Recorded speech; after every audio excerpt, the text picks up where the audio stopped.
ওরে কালের মেয়েরা কোরআন হাদিস ধরে না, এখনকার মা বোনেরা কোরআন হাদিস পড়ে না। ও আল্লাহ, টিকটকে ভিডিও ওরা করে, কথা কয় না, আছে না নাই? আগের সময় যদি বিয়ে করতে চাইতো, আমার ভাইজান না চাচা হবে, যাই হয় হোক, উনি যখন বিয়ে করবেন, বাবা দাদা চাচা তারা মেয়ে দেখার জন্য গিয়েছিল। যাওয়ার পরে ওই মেয়েটারে জিজ্ঞাসা করেছিল, গো মা কোরআন কি পড়তে পারো নাকি? বলেছিল হ্যাঁ পারি। তাইলে একটু পড়ে শোনাও। এমনকি বিয়ে যখন দেখতে যাবে, মেয়ে সামনেই আসতে চায় না। মা কত পাম পট্টি দিয়ে দিয়ে কইয়েছে, সামনে গেলেই কি বিয়ে হয়ে যাবে নাকি? আমরা তোর আরো 2 বছর রাখবো, একটু সামনে যা। তোর আব্বা কথা দিয়ে ফেলেছে, মান সম্মান থাকবে না। এইভাবে গুতো গাতা মেরে পাম পাম দিয়ে দিয়ে তারপরে সামনে পাঠাইছে। আর এখনকার সময় মেয়ে দেখতে যদি যাইতে চান, ওই মেয়ে এই গ্রামের লোকের দাওয়াত দেয়, আসিস আমার দেখতে আসবে। দোস্ত, হ্যালো দোস্ত, আমাকে না দেখতে আসবে দোস্ত, একটু তোমরা আইসো। হ্যাঁ ঠিক না বেটে? দোস্ত এসো। আগের সময় দেখতে যে জিজ্ঞাসা করতো কোরআন পড়তে পারে কিনা, যখন বলতো হ্যাঁ পারি, বলতো তাইলে 2টা আয়াত পড়ে শোনাও। গুনগুন গুনগুন করে তেলাওয়াত করতো, আলাম তারা কাইফা ফাআলা রাব্বুকা বিআসহাবিল ফিল। এমনি ভাবে তেলাওয়াত করে শোনাতো। বলতো আয়াতুল কুরসি হবে কিনা, পড়তো, বলতো হ্যাঁ হবে। তাইলে পড়ো আল্লাহু লা ইলাহা ইল্লাহু আল হাইয়ুল কাইয়ুম, পড়িয়ে একেবারে শেষ পর্যন্ত। আত্তাহিয়াতু হবে কিনা, হ্যাঁ হবে, পড়ো। তাহলে আত্তাহিয়াতু লিল্লাহি ওয়া সালাতু শেষ পর্যন্ত। দুরূদ ইব্রাহিমটা হবে কিনা, বলতো হ্যাঁ হবে। নামাজের আরকান আহকাম কয়টা, উজুর ফরজ কয়টা, গোসলের ফরজ কয়টা, সব কিছু যখন বলতে পারতো। মেয়েটার যদি চেহারাটা একটু কালো হইতো, যদি শ্যামলা বর্ণ হইতো, চেহারার মধ্যে যদি দাঁতের একটু একা বেঁকা থাকতো, তারপরেও মুরব্বীরা বলতো যেহেতু অন্য সাইডগুলো 100-এ 100, সুতরাং জাতের নদীর পানি ঘোলা ভালো, জাতের মেয়ে কালো ভালো। এই মেয়েটারে আমাদের সংসারের জন্য পুত্রবধূ করা যায়, বলেন ঠিক কিনা? আর এখনকার সময় মুরব্বীরা তো যাওয়ার কোনো চান্স নাই। এখন যাবে ইয়াংরা। আর ওই যে FZ5 না RS1 না R15 ভার্সন 3, 4, 2, 5 কি যেন উঠেছে, ওই গাড়ি বড় বড় ট্যাঙ্কি, হেডলাইটটা ছোট, ওইটার পরে উঠে গিয়ার মেরে যাবে দোস্তরা। যাওয়ার পরে যে ভাবিরে জিজ্ঞাসা করবে, ভাবি তো না আগেই ডাকা শুরু করে দেয়, ভাবি ভাবি প্রশ্ন করব? হ্যাঁ করেন। ভাবি আপনার এই টিকটকে ফলোয়ার্স কত এখন? ঠিক না বেঠে? টিকটকে ফলোয়ার্স কত? ফেসবুকের রিলসের ভিউজ কেমন হয় বলেন? ভাবি ইউটিউব মনিটাইজেশন করা আছে নাকি, সেখানেও শর্ট ভিডিও বানান কি না? ও গো ভাবি গো, আমার ভাইয়ের সাথে কি কাপল ভুলাক করা যাবে? কি ভুলাক? কথা কয় না। কাপল ভুলাক, কাপল ভুলাক আবার কি? অনেক মুরব্বী বোঝে না কাপল ভুলাক হইল এই যে ফোন ধরবে, হাই গাইস, হ্যাঁ আমি কোনো কথা ছাড়াই আজকে লাইভে চলে এসেছি, তোমরা মাইন্ড করবে না, আমি তোমাদেরকে আজকে সব দেখাবো। হ্যাঁ আমি তার আগে তোমাদের দেখিয়ে রেখে, এই যে পিছনে দাঁড়িয়ে আছে মকসেদ, আমার পাগলটা, ও কবির বিন সামাদ জয়েন করেছে। হাই রাহমাতুল্লাহি ওয়া বারাকাতুহু। কেমন আছেন সবাই? আলহামদুলিল্লাহ। আমার আজকে এখানে আসা হতো না, এতক্ষণ হয়তো হাসপাতালে থাকতাম। কিডনি স্টোন, আপনারা যারা আমাকে নিয়মিত ফলো করেন তারা জানেন যে 2বার আমার কিডনি অপারেশন করা হয়েছে। প্রতি 2 বছর পর পর কিডনি পাথর অ্যাটাক করে। তো দুপুরবেলা পিশাপের রাস্তা বন্ধ হয়ে গেছিল। আল্লাহর রহমত যে তিনি একটা পাথর পকেটে করে নিয়েও আসছি, কালকে ডাক্তারকে দেখাবো, তাই পাথরটা বের করে দেওয়াতে মোটামুটি কিছুটা সুস্থতা ফিল করছি, এই জন্যেই আসা। আর তাছাড়া আমার মাদ্রাসায় পরীক্ষা চলছে, যার জন্য সকালে যেয়ে আবার মাদ্রাসায় অ্যাটেন্ড করতে হবে। দাওয়াত নেওয়ার সময় বলাই থাকে যে 10টা থেকে 12টা পর্যন্ত আলোচনা করব যদি প্রধান বক্তা করেন, আর যদি দ্বিতীয় বক্তা করেন তাহলে আমি 8টা থেকে 10টা 2 ঘন্টা কথা বলব। তো এটা দাওয়াত নেওয়ার সময় বলা থাকে, কিন্তু এক এক জায়গার পরিবেশটা এক এক রকম। এখানে অনেক পোস্টারে যে নামগুলো আছে এগুলো পড়তে গেলেও তো 1 ঘন্টা লাগবে, আর মুখস্থ করতে গেলে পুরো BCS ক্যাডার হয়ে যাবে, ঠিক না? আলহামদুলিল্লাহ এই মাহফিলটা দেখে ভালো লেগেছে, সবার আন্তরিকতা। আমাদের এই পাশে চেয়ারে যারা বসা, এই ক্যামেরার কারণে ঠিক মতো আমাদের হয়তো দেখতেও পাচ্ছেন না, তারপরে অনেক ভদ্র যে না দেখতে পেয়েও বসে আছেন, আলহামদুলিল্লাহ। এ পাশেও আছেন, খাওয়া দাওয়া চলছে, ধুমছে, সবাই খাচ্ছেন মজা করে, আলহামদুলিল্লাহ। তো বাগমারায় সম্ভবত এটা প্রথম কিনা জানি না, যাই হোক, আপনারা যদি কিছু সময় কথা শোনেন, এখনো তো বক্তা অনেক রয়েছে। হুসাইন মোহাম্মদ এরশাদ নাকিটা, ও হুসাইন মোহাম্মদ বুলবুল ভাই, আচ্ছা ঠিক আছে। তারপরে আর কে আছেন? মোফাজ্জেল হোসাইন ভাই, এখনো তৃতীয় বক্তা আর দ্বিতীয় বক্তা এখনো বাকি। তো মনে হয় ফজরের নামাজ পড়ে আবার স্টার্ট দেওয়া লাগবে। ও সূর্য ওঠা পর্যন্ত, মাশাআল্লাহ। এটা আমারে বলে নাই, বললে তাইলে আমি বাড়ি থেকে একটা ঘুম দিয়ে তারপরে আসতাম। ইন্নাল হামদালিল্লাহি নাহমাদুহু ওয়া নাস্তাঈনুহু ওয়া নাস্তাগফিরুহু ওয়া নু'মিনু বিহি ওয়া নাতাওয়াক্কালু আলাইহি ওয়া নাউযু বিল্লাহি মিন শুরুরি আনফুসিনা ওয়া মিন সাইয়্যাতি আ'মালিনা মান ইয়াহদিহিল্লাহু ফালা মুদিল্লা লাহু ওয়া মান ইউদ্লিলহু ফালা হাদিয়া লাহু ওয়া নাশহাদু আল লা ইলাহা ইল্লাল্লাহু ওয়া নাশহাদু আন্না সাইয়্যিদানা মুহাম্মাদান আবদুহু ওয়া রাসূলুহু আল্লাযী আরসালাহু বিল হাক্কি বাশীরাও ওয়া নাযীরা ওয়া দাঈয়ান ইলাল্লাহি বিইذনিহি ওয়া সিরাজাম মুনীরা ফাকাদ ক্বালা আল্লাহু তাআলা ফি কালামিহিল মাজিদ ওয়াল ফুরকানিহিল হামিদ। সবাই পড়েন আউযু বিল্লাহি মিনাশ শাইতানির রাজিম বিসমিল্লাহির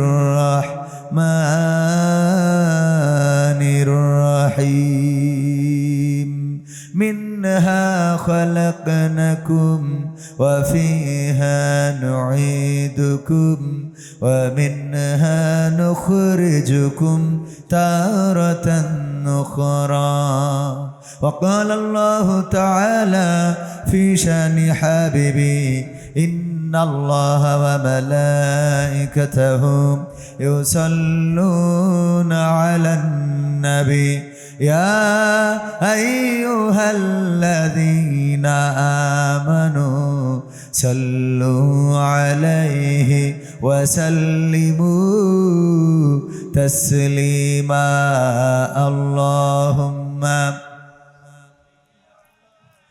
সাইয়্যিদিনা মাওলানা মুহাম্মদ ওয়া আলা আলি সাইয়্যিদিনা মাওলানা মুহাম্মদ।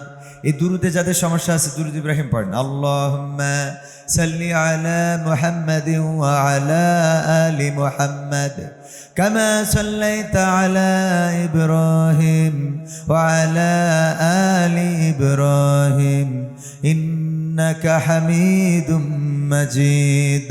আল্লাহুম্মা বারিক আলা মুহাম্মাদিন ওয়া আলা আলি মুহাম্মাদ كما باركت على إبراهيم وعلى آل إبراهيم إنك حميد مجيد। সবাই একটু জিকির করেন লা ইলাহা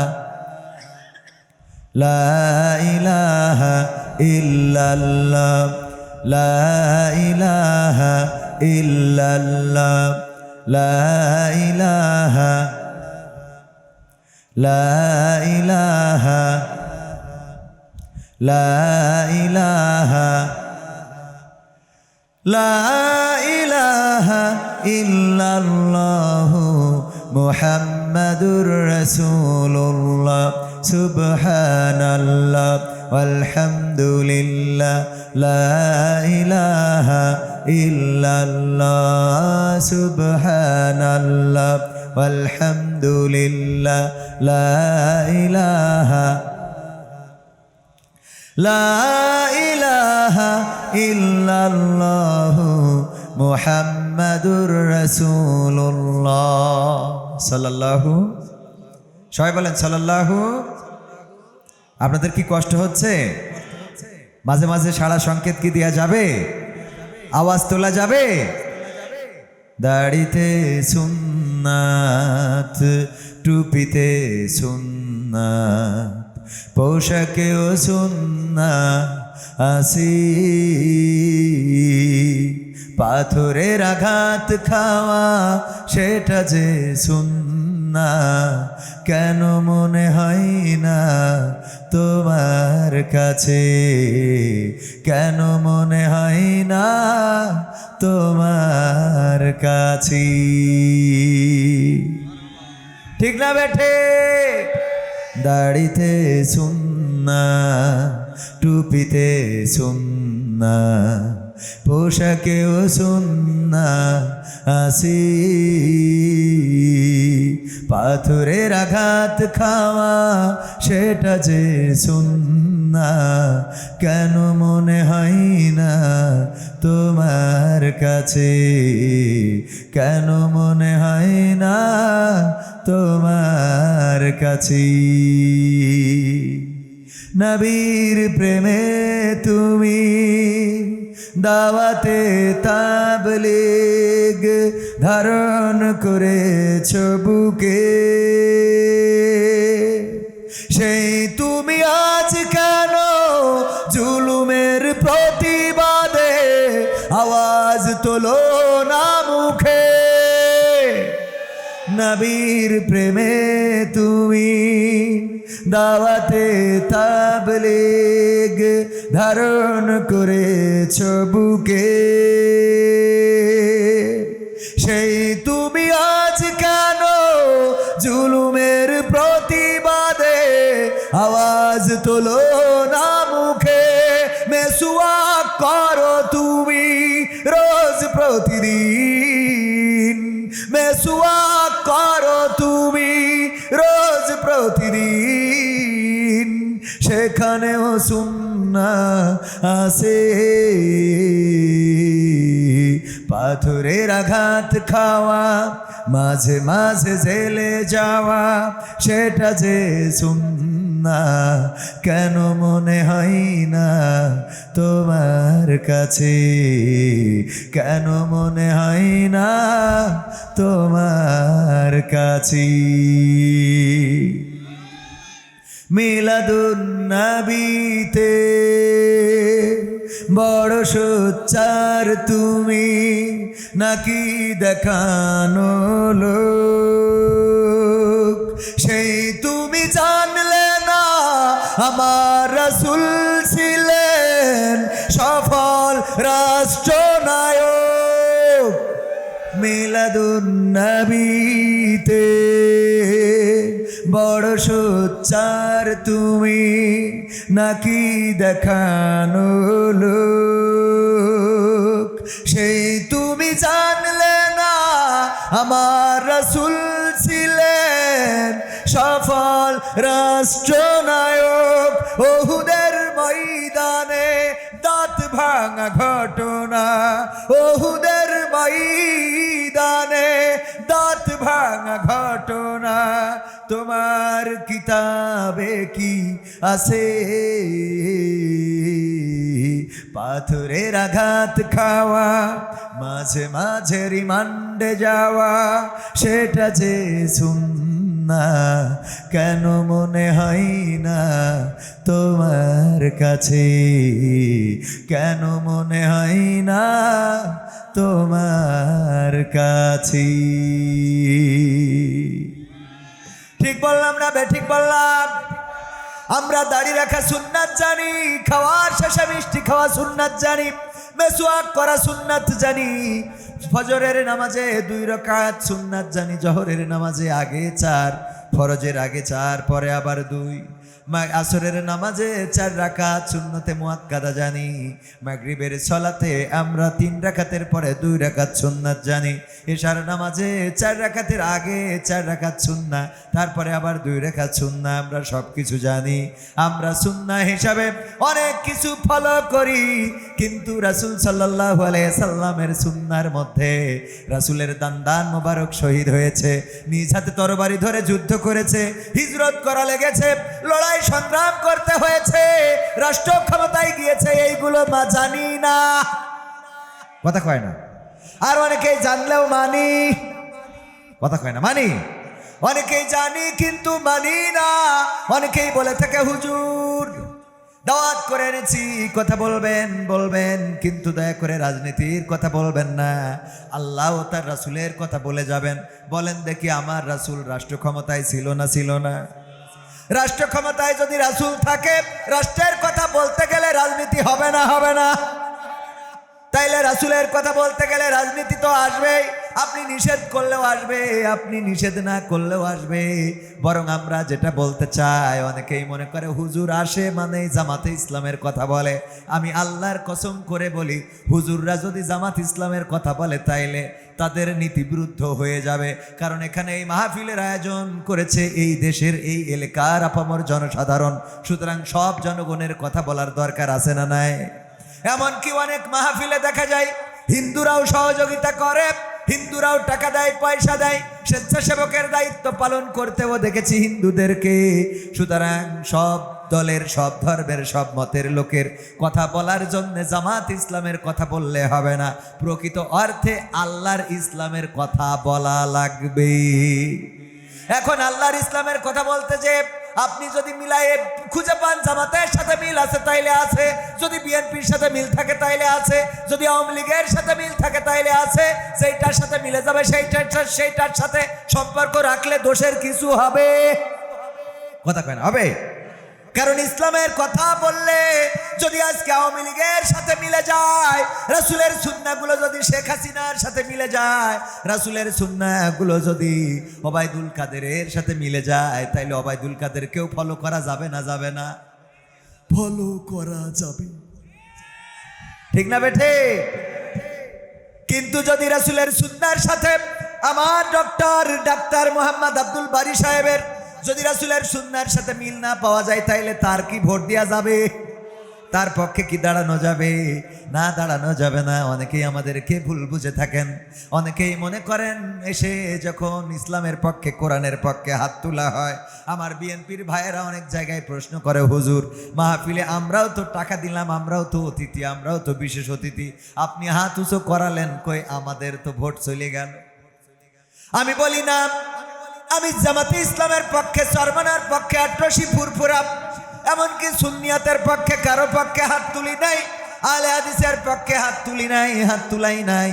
আমরা যদি হাত তুলাই ওয়াদা করি আল্লাহর পক্ষে, কোরআনের পক্ষে, রাসূলের পক্ষে, আর আল্লাহ, কোরআন, রাসূলের পক্ষে যদি বিএনপি চলে, সেই বিএনপির সামনের কাতারে থেকে মিছিলের নেতৃত্ব দেব, ঠিক না বেঠে? অনেকেই বুঝতে চায় না আমাদেরকে। আমি বলি, যদি এই বাংলাদেশে আওয়ামী লীগ যদি বলে কোরআনের আইন দিয়ে দেশ চলবে, তাইলে সে আওয়ামী লীগ করতে আমাদের কোনো আপত্তি? যদি বিএনপি বলে কোরআনের আইন দিয়ে দেশ চলবে, রাষ্ট্র ক্ষমতায় কোরআন থাকবে, ডক্টর কামালের লেখা সংবিধান দিয়ে দেশ চলবে না, দেশ চলবে আল্লাহ যে নিয়ম নীতি দিয়েছেন সেই নিয়ম নীতি দিয়ে, তাইলে এই বিএনপির সাথে থাকতে আমাদের আপত্তি? যদি জামাত ইসলাম বলে আমরা কোরআনের আইন মানি না, চরমনায় যদি বলে রাসূলের আইন মানি না, হেফাজতে ইসলাম যদি বলে কোরআনের আইন, রাসূলের আইন চলবে না, তাইলে এই ইসলামের বিরুদ্ধে রাজপথে দাঁড়াইতে আমাদের কোনো আপত্তি? কথা ক্লিয়ার?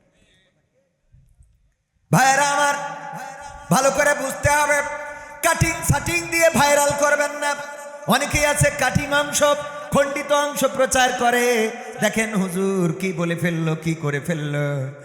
আমি বলেছি যে যদি শেখ হাসিনা ইসলাম কায়েম করে দেয়, তাইলে এই প্রধানমন্ত্রী শেখ হাসিনাকে ক্ষমতায় রাখার জন্য রাজপথে নেতৃত্ব দেব আমি। আগের টুক বাদ দিয়ে লাগাই দেশে শেখ হাসিনাকে ক্ষমতায় রাখার জন্য নেতৃত্ব দিতে আমি রাজি আছি, রাজপথে দাঁড়াবো। মানুষে কয় হুজুর তালি ডাল মে কুছ কালা হে, হ্যাঁ? কথা বোঝেননি? আগের লাইন বাদ, পরের লাইন বাদ, এখন অবস্থা অনলাইনে। একবার এক স্যার বলল তোমরা কবিতা লিখে নিয়ে আসবা, যার কবিতা ভালো হবে তারে পুরস্কার দেব। একজন কবিতা লিখেছে, স্যার পড়তেছে, কবিতা লিখে এনেতেছে, লিখেছে কবি এই চোখের জল উঠিয়াছে কপালে। চোখের জল স্যার কয় তোর কবিতা হয়নি। কয় স্যার কি করে হয়নি? কয় চোখের জল তো নিচেই নামবে, উপরে ওঠে কেমনে? কপালে যায় কেমনে? কপালে পৌঁছায় কেমনে? চোখের জল কপালে পৌঁছানোর কথা। কয় স্যার কবিতার তো এক লাইন পড়ে আমার নাম্বার কেটে দিলেন, পরের লাইন পড়েন। পরের লাইন পড়ে দেখে লেখা আছে পা দুটো বাঁধা ছিল কদমেরও ডালে। চোখের জল উঠিয়াছে কপালে, পা দুটো বাঁধা ছিল কদমেরও ডালে, তাইলে তো চোখের জল কপালে আসবে। কয় না, তাইলে তো ঠিক আছে। কয় এক লাইন পড়েই তো শুরু করে দেন চিল্লানো। আমাদের এরাম কিছু আছে, এক লাইন শুনে চিল্লানো শুরু করে। এক লাইন শুনবেন না, এক লাইন শুনে কথা বলবেন না। এক লাইন শুনে যদি কথা বলেন তাহলে আমার প্রতি জুলুম করা হবে, অবিচার করা হবে আমার প্রতি। এই জুলুম যারা করছেন, গত কয়েকদিন আগে একটা আলোচনায় তারেক জিয়াকে নিয়ে কথা বলেছিলাম। উনি দিয়েছেন, উনি বেকারদের ভাতা দিতে চেয়েছেন। আমি বলেছি এটা ভালো উদ্যোগ, ভাতা দিবে, এটা তো সুন্দর কথা। বেকারদের ভাতা দিক, অসুবিধা নাই, এতে তো কোনো অসুবিধা নাই। বেকাররা ভাতা পাইলে কোনো অসুবিধা কি আছে? কিন্তু বেকার যারা ম্যাক্সিমাম তারা ভুল পথে চলে গেছে, বিপথে চলে গেছে। এদের যদি ভাতা দেওয়া হয় তাহলে বিপথের কোনো ভুল করে বসতে পারে। সুতরাং সেটা না করতে দিয়ে যদি তাদের জন্যে চাকরির ব্যবস্থা করা হয় সেটাই বরং উত্তম। বলেন ঠিক না বেঠিক?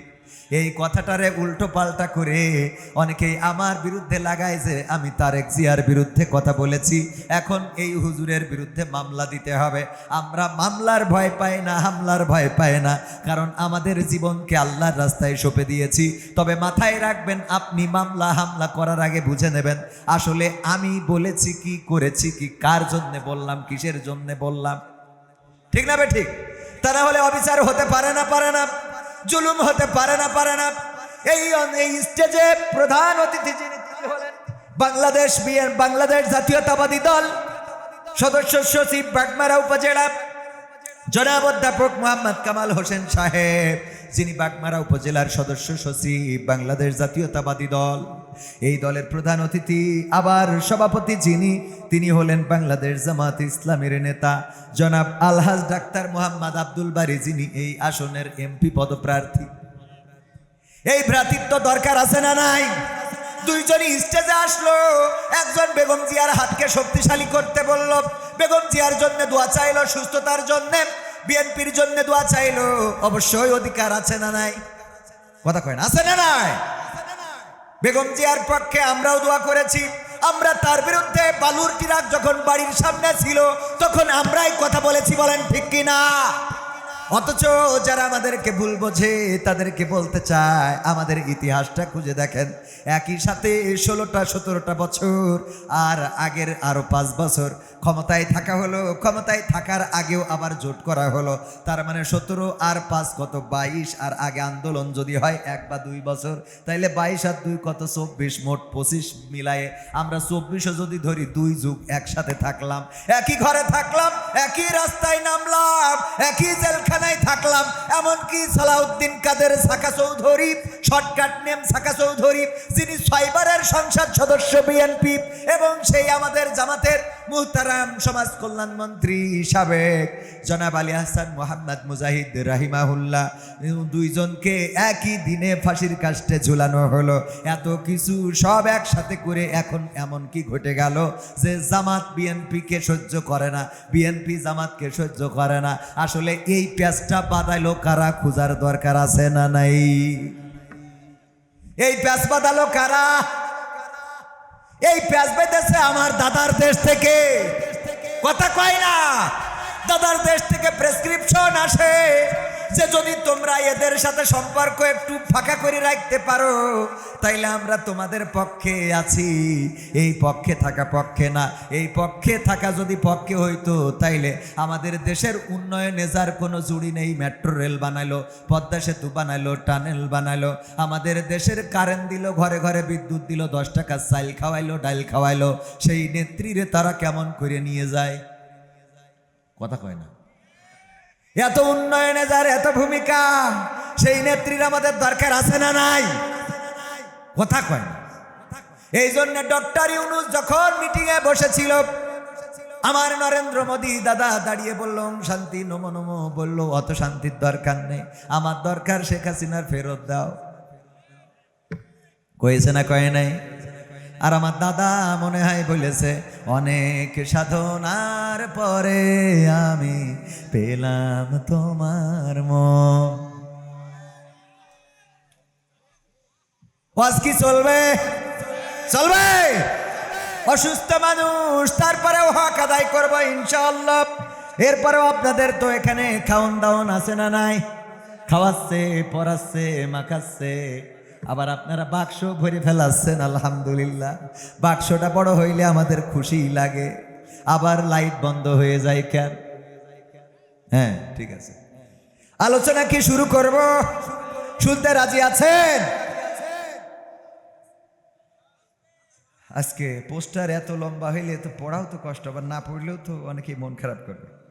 যুব সমাজের উদ্যোগে ঐতিহাসিক ইসলামী জলসা ও তাফসিরুল কোরআন মাহফিলের সম্মানিত সভাপতি জনাব আলহাজ ডাক্তার মোহাম্মদ আব্দুল বারী MBBS, পরিচালক, ভবানীগঞ্জ ক্লিনিক, উনি ব্যস্ততার কারণে চলে গিয়েছেন। সহসভাপতি হিসাবে জনাব মাওলানা মুহাম্মদ মনসুর রহমান, সহকারী অধ্যাপক, ভবানীগঞ্জ ফাজিল মাদ্রাসা। এছাড়া আমাদের প্রধান অতিথি হিসাবে এসেছিলেন, ব্যস্ততার জন্য চলে গিয়েছেন, জনাব অধ্যাপক মোহাম্মদ কামাল হোসেন সাহেব, যিনি বাংলাদেশ জাতীয়তাবাদী দল বিএনপির সদস্য সচিব, বাগমারা উপজেলা। আরও অন্যান্য গণ্যমান্য ব্যক্তিবর্গ আছেন। আলোচনা করবেন হজরত মাওলানা শাহ হুসাইন মোহাম্মদ বুলবুল সাহেব, সভাপতি বাংলাদেশ মাজলিসুল মুফাসসিরিন, রাজশাহী জেলা পশ্চিম। তাছাড়াও আলোচনা করবেন মাওলানা মোহাম্মদ মুফাজ্জল হুসাইন MM সুফার, উত্তর একডালা দাখিল মাদ্রাসা। আমার ডানে বামে আরো শ্রদ্ধাভাজন, পায়ের জুতা বহন করার যোগ্যতা আমি রাখি না। আমার সামনে ভূমিষ্ঠ দিনদার ইমানদার মুসলমান ভাই বাবাজিরা, অনেক আবেদ লোক রয়েছেন যাদের জুতা জোড়াটা আমি সোজা করে দিতে পারলে নিজেকে ধন্য মনে করতাম। আমার ডানে বামে বসা সম্মানিত প্রতিটা মানুষ, আমি বিশ্বাস করি এখানে যারাই আছেন একজনও আমার নিচে নেই, সবাই আমার উপরেই আছেন। কারণ কি? কারণ আমি এখানে এসেছি কোনো না কোনো স্বার্থের বিনিময়ে, কিন্তু আপনারা এসেছেন কার জন্যে? আল্লাহর জন্য, আল্লাহর সন্তুষ্টির জন্যে। আপনাদের এখানে পকেট ভরে টাকা দেওয়া হবে না, খুব যত্ন করে খাওয়ানো হবে না, কিন্তু এসে এই মাটিতে পাটিতে বসে আছেন গরমকে সহ্য করে শুধুমাত্র আল্লাহর জন্যে। আর আমরা এসেছি আপ্যায়ন করে করে। আজকে অন্তত আমার নুরতাজ ভাই অসংখ্যবার কল দিয়েছেন, আমি বলছিলাম আমি না গেলে হয় কিনা, বললো আপনি আলোচনা করতে পারেন না পারেন, এসে দেখা করে গেলেই হবে। যদি উনি অনুমতি দিতেন, আমি ওনাকে এটাও বলেছি যে আমার দেওয়া পথ খরচ আমি ফেরত দেব যদি আপনি অনুমতি দেন, আমি যদি না গেলে চলে, কারণ শরীরটা বেশি খারাপ লাগছিল এই জন্যে। যদিও আমি মাহফিল সেভাবে মিস করি না, মিস করা হয় না, একটা করে মাহফিল করি, অনলি একটা বলা থাকে 10টা থেকে 12টা আলোচনা করব। তবে অনেকেই বুদ্ধির কাজ করে। আমি পাবনায় আসলাম, বললাম যে যাই করেন তাই করেন, 10টায় তুললেও কিন্তু 12টা, 10:30টায়ও 12টা, 11টায় তুললেও 12টা, 11:30টায় তুললেও 12টা। আমার নিয়ে এসে তুলে দিয়েছে, হুজুর নেন, 12টায় উঠালাম, দেখি কয়টায় শেষ করে। দেই হুজুর কয়টায় শেষ করে। বুদ্ধি আছে না নাই? অনেকেই মনে করে পাবনায় মনে হয় পাগল, আসলে পাবনায় পাগল না, দেশের পাগল সব মুখে নিয়ে ঠিক করে দেয়। বোঝেননি? পাবনার লোক অত পাগল না, পাবনায় পাগল নিয়ে যেয়ে ঠিক করে বাড়ি পাঠায় দেয়। সাতক্ষীরা শ্যামনগরে গেলাম, বলতেছে হুজুর যত তাড়াতাড়ি আসবেন আপনারা তত তাড়াতাড়ি স্টেজে উঠাবো। আমি উঠলাম গাবুরা, সাতক্ষীরা শ্যামনগর গাবুরা, উঠে বলছে হুজুর সালাম দেন, দিলাম, বলছে চলে আসেন। কেন? তা বলছে যে এবার বাড়ি যেয়ে রেস্ট করবেন, 2 ঘন্টা পরে আসতে হবে। কেন? আপনি যে বললেন যে যখন পৌঁছাবো তখনই স্টেজে উঠাবেন, কাছে উঠালাম তো, সালামও দিলেন, কথা তো রাখিছি, এখন চলেন। বুদ্ধি আছে না নাই? শুকরিয়া আদায় করছি সেই মহান রবের। ও পর্দার অন্তরালে রয়েছে মা বোনেরা, আমি তো এখনো সালাম দিয়ে শেষ করতে পারিনি। পর্দার অন্তরালে রত্নাগর্ভা মা বোনেরা যারা প্রজেক্টরের মাধ্যমে, ডিজিটাল প্রজেক্টরে দেখছেন, মাহফিলে মা বোনদের সংখ্যা বেশি হয় না কম হয়? বেশি হয়। আবার বাজারে, মার্কেটে, দোকানে, হাটে, মাঠে, ঘাটে ঈদের পরের দিন, ঈদের দিন মা বোনদের রাস্তাঘাটে আনাগোনা বেশি না কম? বেশি। মানে কি এত বেশি? সব তো এখন সুন্দরী লাগে, আগের সময় তো কালা কুলা ছিল, এখন কালো নাই, যা আছে তার মোটামুটি একেবারে মেকআপ করিয়ে লিপস্টিক মারিয়ে এমনি বর্ডার দেয়, তার কাটার বেড়া আছে না নাই, দিয়ে তারপরে আমার মনে হতো যে আসলে কি রমজানে শয়তান বাধা থাকে সত্যি? তো থাকলে মানুষ তো রোজা অনেকেই রাখে না, তো এদের কোন শয়তানে ধরে? এবার ঈদে আমি একেবারে প্রমাণ পাইছি হাতে নাতে যে শয়তানে ছেড়ে দিয়েছে। কারণ ঈদের দিন যেটা দেখলাম, যুবক যুবতী, কপত কপতি, কিশোর কিশোরী, তরুণ তরুণী রাস্তাঘাটে, হাটে মাঠে, পার্কে যেভাবে বেড়াইতে, তাতে করে বুঝলাম যে শয়তান ছুটি পেয়েছে। তা না হলে আজকে রোজার মাস চলে গেল, অন্তত ইবাদতের কথা চিন্তা করে হলেও তো অন্তত 2-5 দিন ভালো থাকতো। কথা কয় না, ঠিক না বেঠে?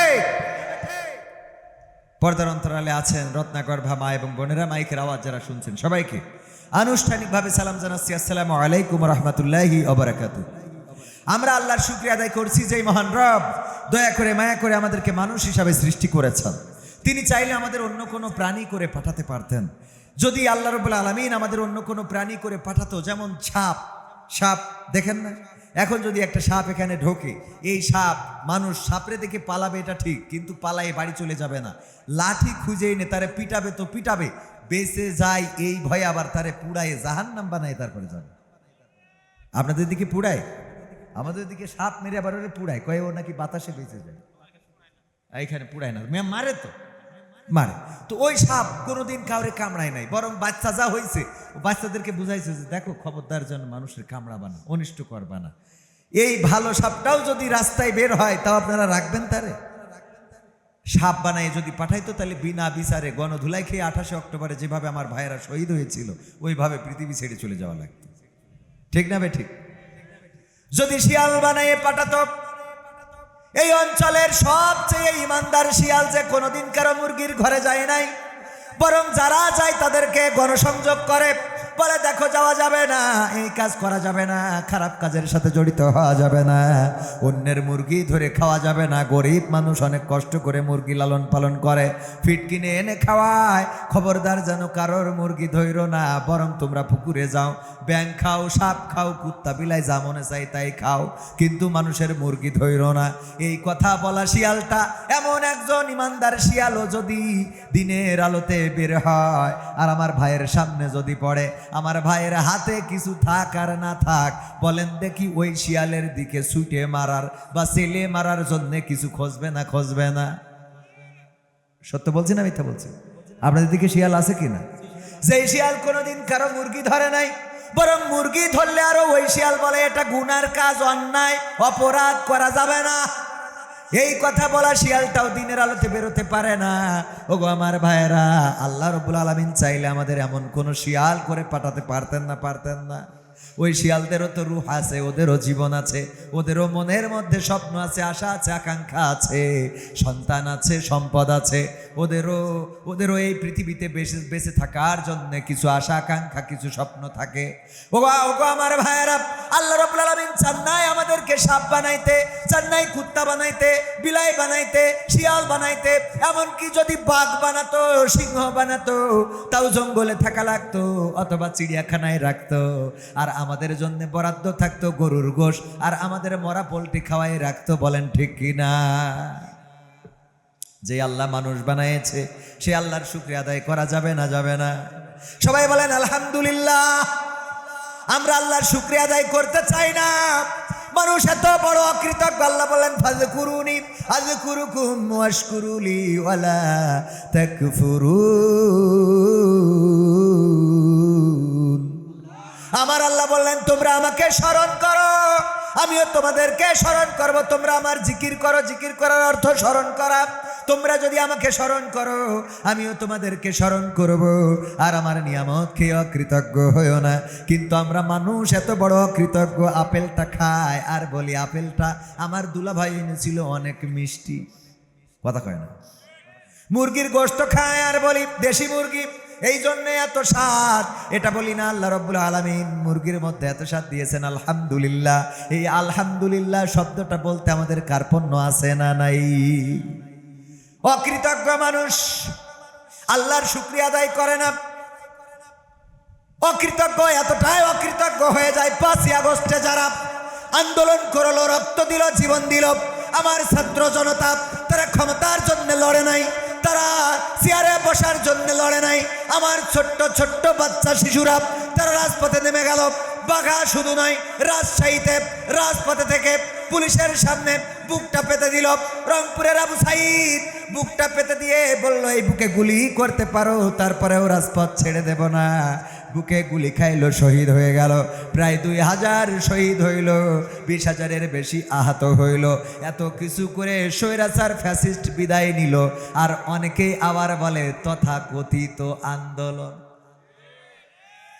অকৃতজ্ঞ একেবারে, মানে চোখের পরে উল্টে ফেলে বলে তথাকথিত আন্দোলন। আবার রুমিন ফারহানা, আমার বিএনপির ভাইরা মাইন্ড করবেন না, আমার বিশ্বাস এইটা মাল খাই দাদাদের কথা কয় না। বলে যে 36 দিনের আন্দোলনে সরকার পতন হয় না, তাহলে 18 বছরে কি হয়েছে এইটা কও। 36 দিনের আন্দোলনে সরকার পতন হয় নাই তো কি হয়েছে? দলমত নির্বিশেষে রাজপথে দাঁড়ালো ছাত্র জনতা, যারা কোনো রাজনৈতিক পরিচয়ে দাঁড়ায় নাই, তারা ছাত্রত্বের ব্যানারে দাঁড়িয়েছে। তারা চেয়েছিল বাংলাদেশ ফ্যাসিবাদ মুক্ত করতে। তাদের একটাই দাবি ছিল যে ক্ষমতা ছাড়তে হবে, চেয়ারটা ছাড়তে হবে। তারা চেয়ারটা ছাড়িয়ে শেখ হাসিনাকে পাঠিয়ে আবার ঘরে ফিরে গিয়েছে। 2 জন উপদেষ্টা ছাত্রদের মধ্যে, তাও একজন চলে গেছে আর একজন আছে, না জানি সেও কবে চলে যায়। ওরা যদি ক্ষমতার জন্য লড়তো তাইলে ছাত্র জনতাদের মধ্যে থেকে প্রধান উপদেষ্টা, তারপরে এক এক করে সব ওরা হয়তো। বলেন ঠিক কিনা? ঠিক না বেঠে? এখন দল গঠন করেছে এনসিপি, বাংলাদেশ কি পার্টি জানো? সিটিজেন না না আরেকটা, হ্যাঁ এরকম যাই হোক, নাগরিক পার্টি, সিটিজেন পার্টি, হ্যাঁ এনসিপি। এই এনসিপি গঠন করেছে ছাত্র জনতার এই দলে। যা কারো যদি মন চাই সে সেই দল করবে, না চাইলে করবে না। বাংলাদেশ জাতীয়তাবাদী দল ঐতিহ্যবাহী একটা দল। জিয়াউর রহমানের যে আদর্শ ছিল, সেই আদর্শের রাজনীতি যদি হয় তবে বাংলাদেশ পথ হারাবে না। ঠিক না বেঠি?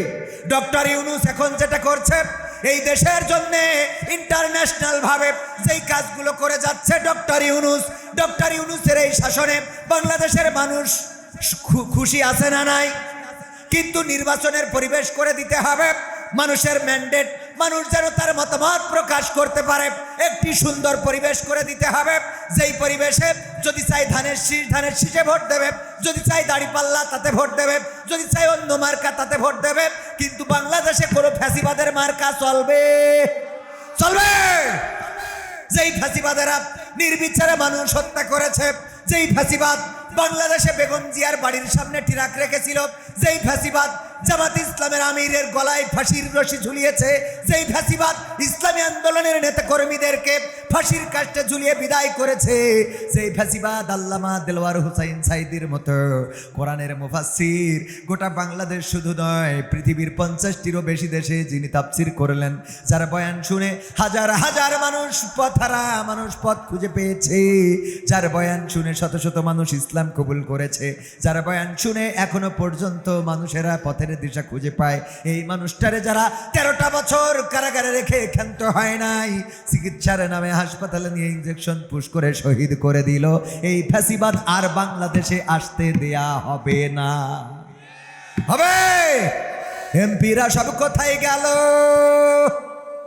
মন্ত্রীরা সব কোথায় গেল? কোথায় কাদের কাকা? তাদের ছাড়া দেশটা এখন লাগে ফাঁকা ফাঁকা।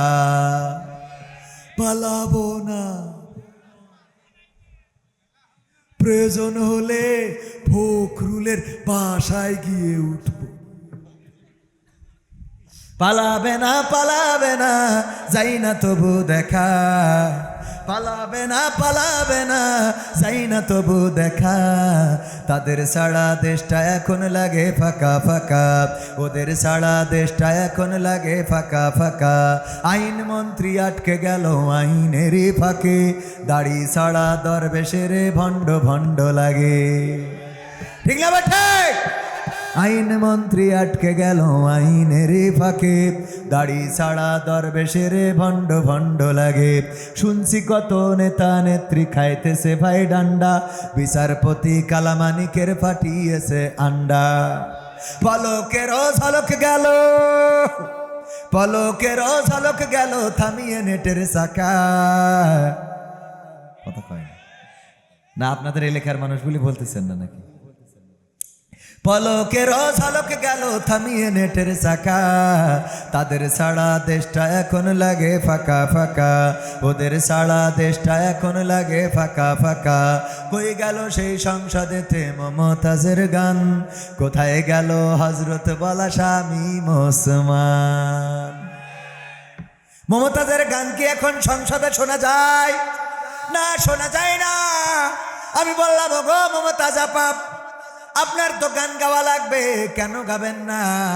যেই সরকার আপনার এমন এমপি বানাইলো, সংসদে নিয়ে গেল, অথচ বাংলা এখনো শুদ্ধ করে পড়তে পারেন না, আর ইংরেজি পড়তে গেলে তো আমার মতো দাঁত ভেঙে যাবে। ঠিক না বেঠিক? তারে সংসদ সদস্য বানাইলো, এত সম্মান দিল, যে যাত্রা পালার নায়িকা ছিল তারে ওই সংসদের মতো পবিত্র জায়গায় বসালো, যে আবার কোরআনের ব্যাখ্যা করতো, আলিফ লাম মিমের ব্যাখ্যা করতো, যে মেশকাত শরীফই আছে আলিফে আল্লাহ মিমে মুহাম্মদ আর কি লামে জিব্রাইল, এই ব্যাখ্যা মেশকাত শরীফ সিয়াসিত্তায় আছে, সিয়াসিত্তার মধ্যে মেশকাত আছে, কথা কয় না। ওই এটিএম শামসুজ্জামানের মতো কি একটা যেন বলেছে, বলছে এটা কোথায় আছে, বলছে হাদিসে আমপারায় আছে, হাদিসে আমপারা। ও আমার ভাইরা, এই মমতাজ গান গাইলো, নিজের যখন প্রেমিক চলে গেল তখন বলল, ওরে ও রিক্সাওয়ালা তুই ধীরে ধীরে চালা, তোর সাথে বলবো আমার মনে কত জ্বালা। বলেছে না বলে নাই? প্রেমিক চলে যাওয়ার কারণে রিক্সাওয়ালারে কয় একটু আস্তে আস্তে চালাও, রাজশাহী যাওয়ার পথে তোমার সাথে মনের কথাগুলো বলি, দেখি লাইন হয় কিনা। আবার যখন স্বামী চলে গেল তখন বলল, বন্ধু যখন বউ লইয়া আমার বাড়ির সামনে দিয়া লুঙ্গি ধইরা হাইটা যায়, ফাইটা যায় ও বুকটা ফাইটা যায়। বলেছে না বলে নাই?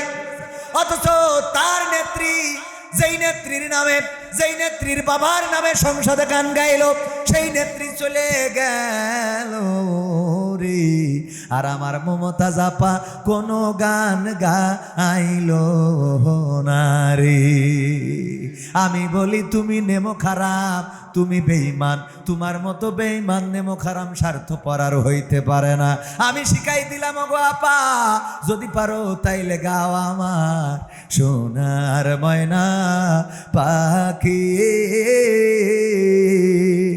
কোন বা দোষে দাদার কাছে গো আমরা দেশে কেমনে থাকি রে, আমার কলজের ময়না পাখি। গাওয়ার দরকার আছে না নাই? তাইলে অন্তত ওই পার থেকে নেত্রী বুঝতো যে না, এতদিন যাদের খাওয়াইছি মোটামুটি কাজে লেগেছে, কথা কয় না। নেত্রী বুঝে নিয়েছে যে খাওয়ালাম সারাটা জীবন, যাদের নেমো খারাম বা সারা জীবন বললো খেলা হবে পালাবো না, বলেছে না বলে নাই? জলে জলে বলি বলি সব কোথায় গেল? একটারও দেখা মিলেছে?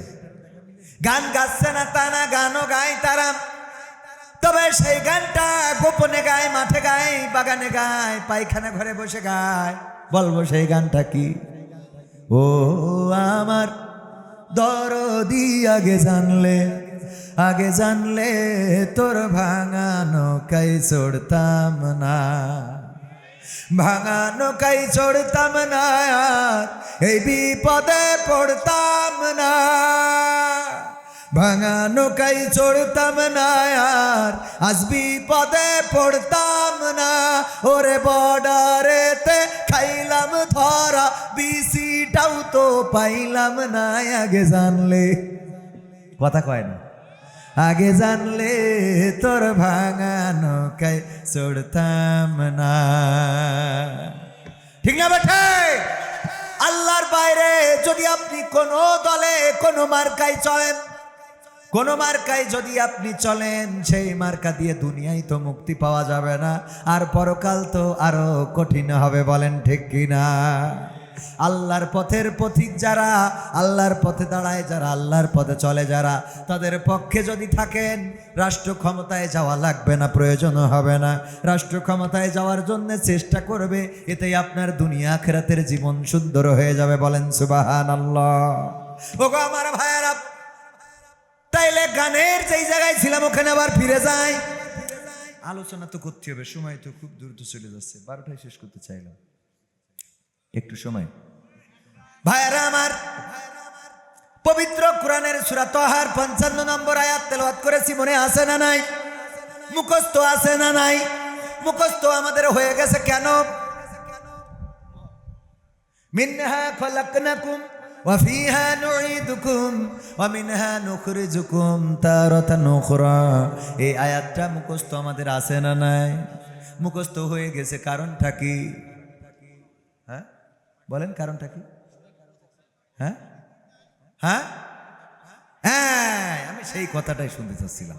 যখন কাউকে মাটি দিই, কবর দিই, তখন আমরা এই আয়াতে কারিমা তেলাওয়াত করি। ওগো আমার ভাইয়েরা, এটা হলো এই আয়াতের পরে জুলুম করা, অন্যায় করা, অবিচার করা।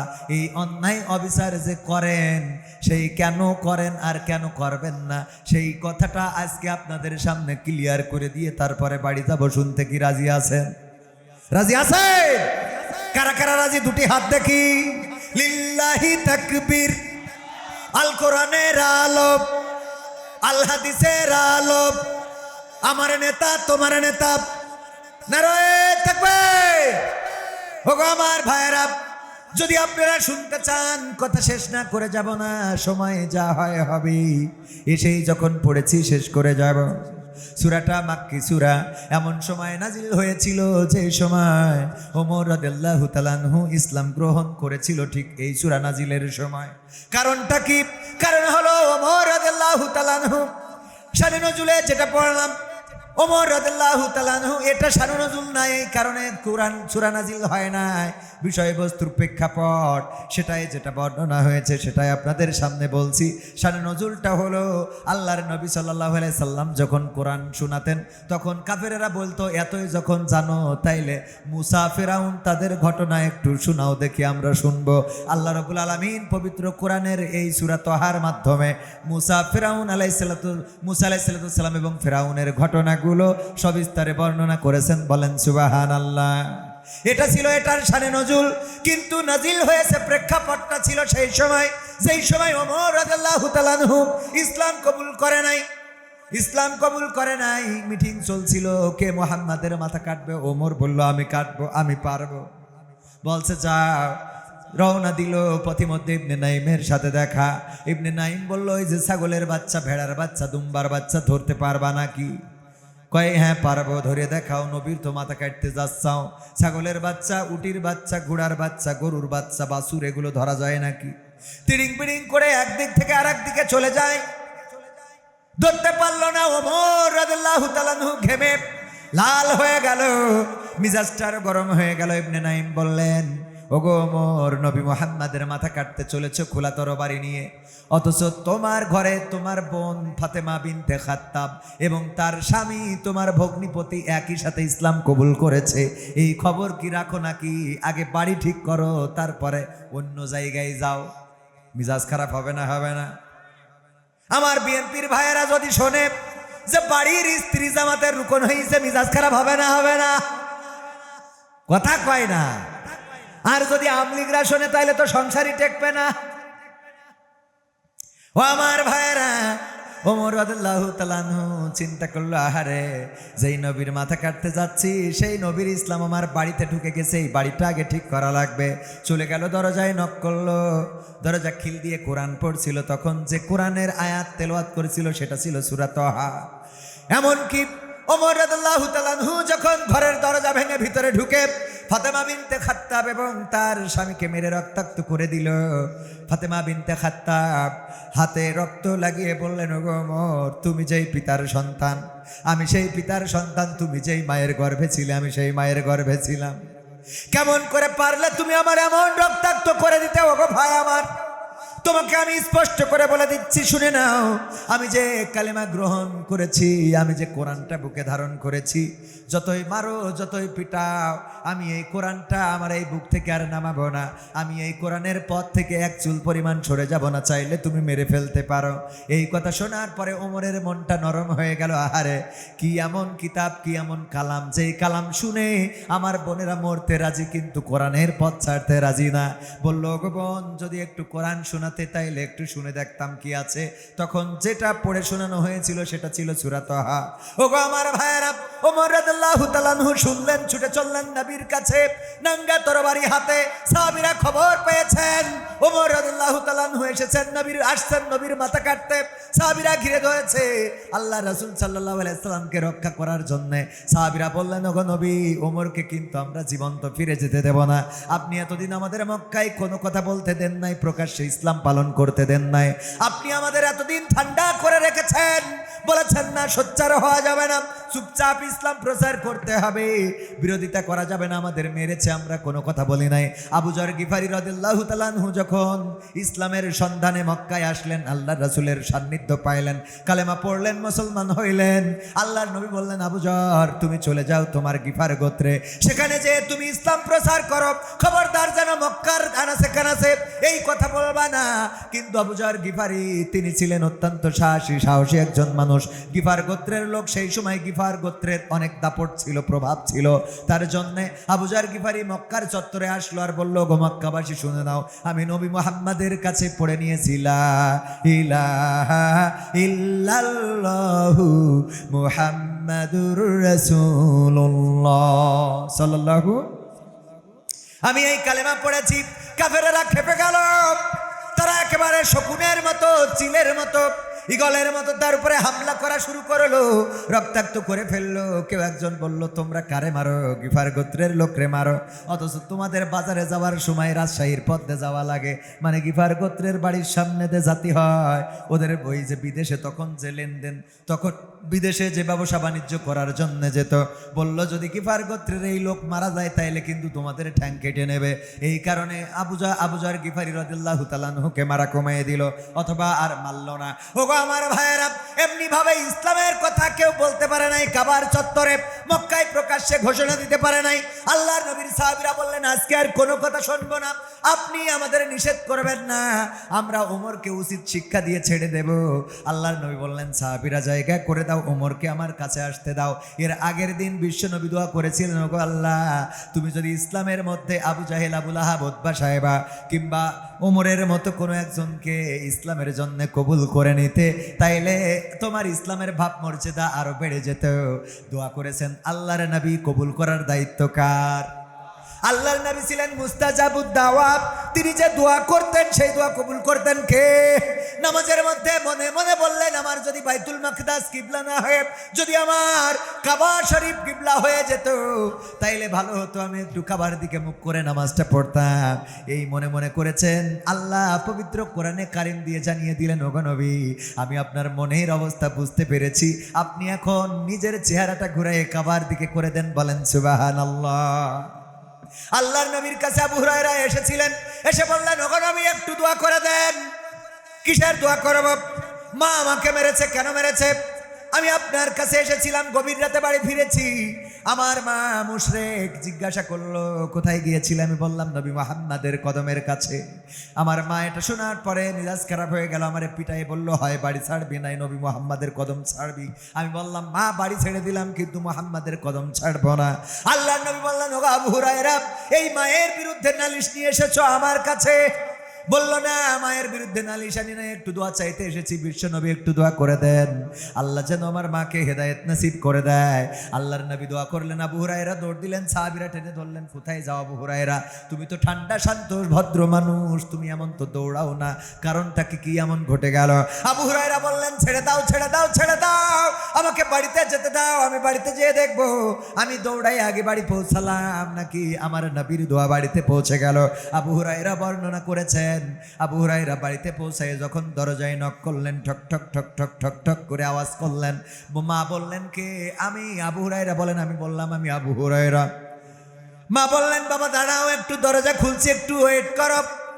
আবু হুরায়রা বলেন, আমার মা যখন এটা বলল তখন আমি তার কণ্ঠের মধ্যে নূর, দিনের নূরটার গন্ধ পেয়েছি। আমার মা দরজা খুললেন, তারপর বললেন, ওগো আবু হুরায়রা, তোমাকে গতকাল রাতে মেরে আমার মনের মধ্যে অনুশোচনা হয়েছে। আমি কেন তোমারে মারলাম, পিটাইলাম? তুমি তো খারাপ জায়গায় যাও নাই। তুমি দয়া করে আমারে নিয়ে চলো তোমার সেই নবীর কাছে, যেখানে যে আমি কালেমা পড়ে মুসলমান হয়ে যাব। সুবহানাল্লাহ। দোয়া করেছিলেন কে? আল্লাহর নবী। আর কবুল হয়েছে। আল্লাহ আবু হুরায়রা বাড়িতে আসার আগে আল্লাহর নবীর দোয়া বাড়িতে পৌঁছে গেছে। ওগো আমার ভাইয়েরা, সেই নবী আগের রাতে দোয়া করেছিলেন ওমরের মতো, আবু বকরের মতো, ওমরের মতো, আবু জাহেলের মতো, উতবা সাইবা মুগিরার মতো, আবু লাহাবের মতো কোনো একজনকে যদি ইসলামের জন্য কবুল করে দিতে, ইসলামের মর্যাদা বেড়ে যেত। আল্লাহ রাব্বুল আলামিন দোয়া কবুল করেছেন, ওমরের মনের অবস্থার পরিবর্তন করে দিয়েছেন। ওমর যখন আসলো, রাস্তা করে দিল, আল্লাহর নবী দাঁড়ালেন, বাহুর মধ্যে হাত দিয়ে ঝাঁকা দিয়ে বললেন, ওগো ওমর, তোমার মনের অবস্থার পরিবর্তন কি এখনো আসে নাই? তাআলা বললেন, ওগো নবী, আমি এই তরবারিটা আপনার কদমের কাছে সমর্পণ করে বলতে চাই, এতদিন পর্যন্ত এই তরবারি দিয়ে ইসলামের বিরুদ্ধে আমি এই তরবারি কাজে লাগাতে চেয়েছি।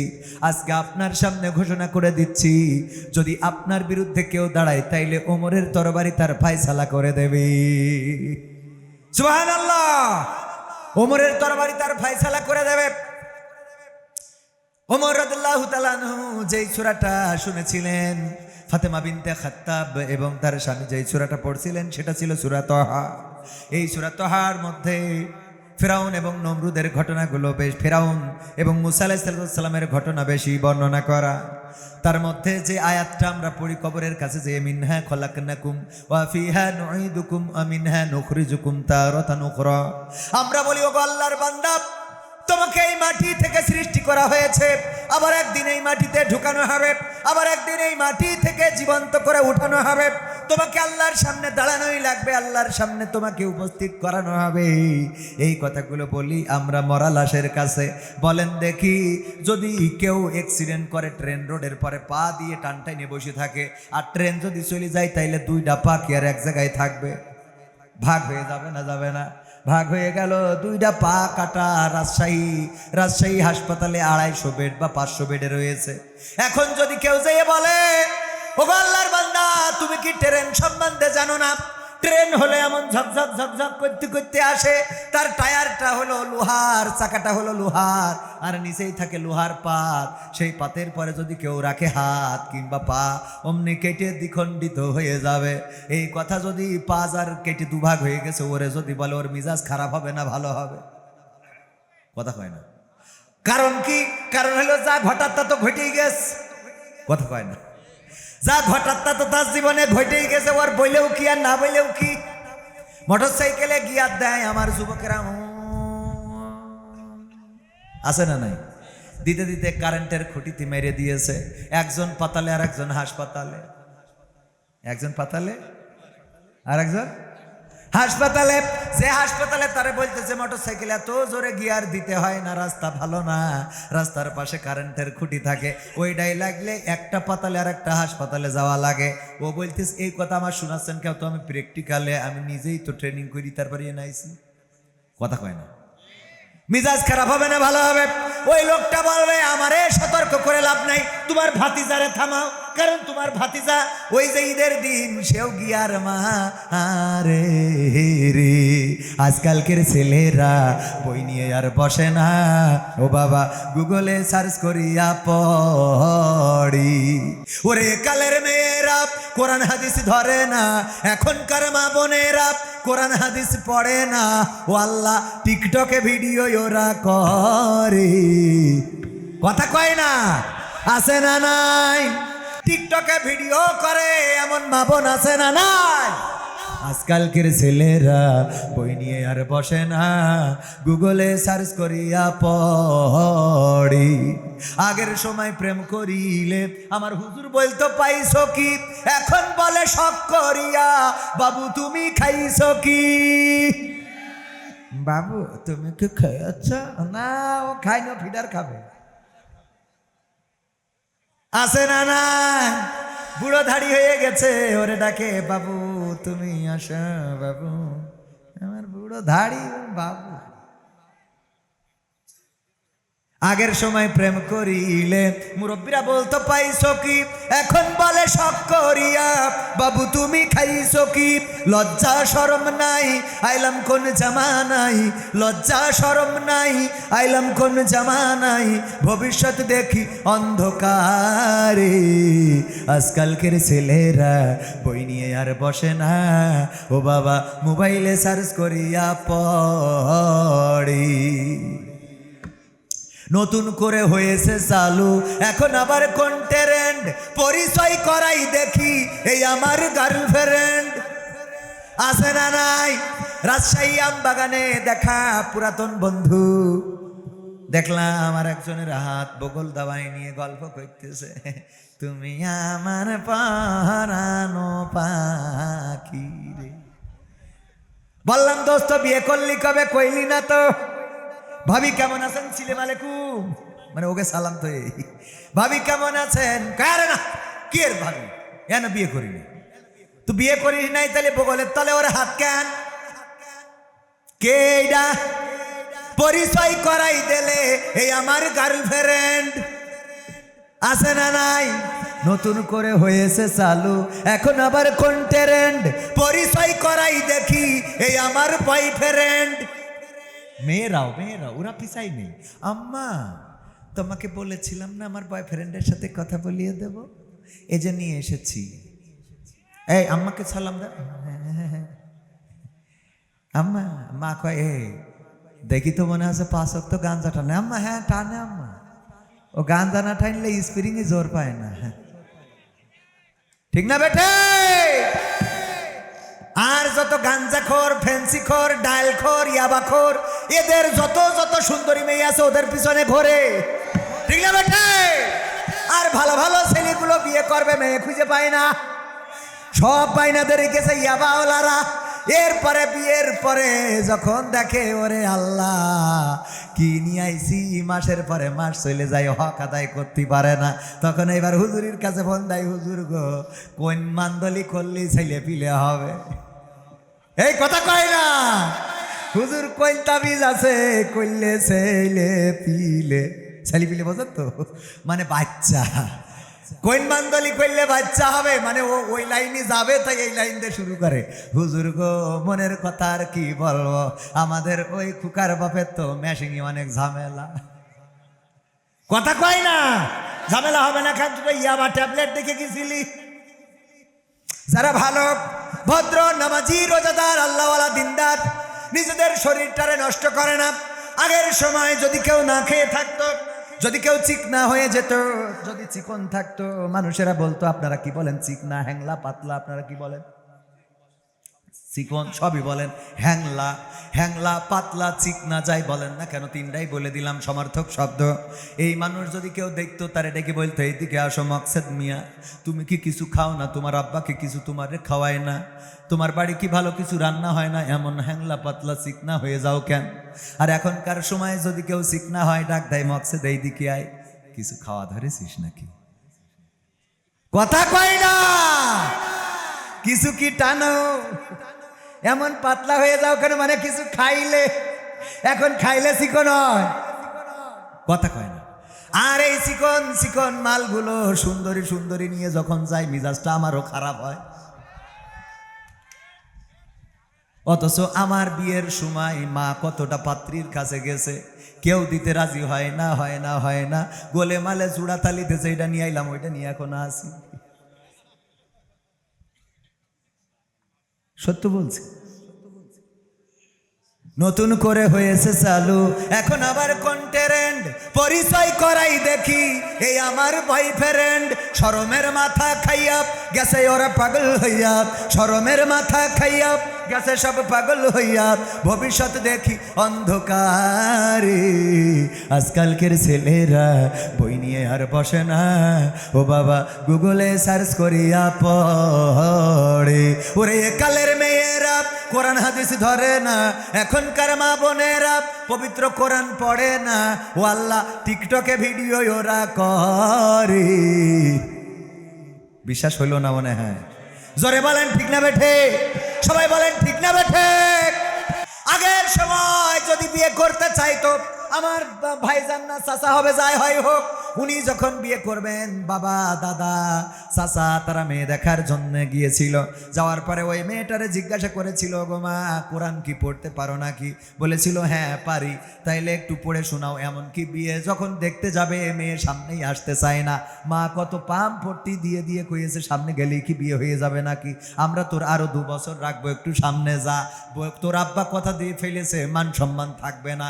এইভাবে গুতো গাতা মেরে পাম পাম দিয়ে দিয়ে তারপরে সামনে পাঠাইছে।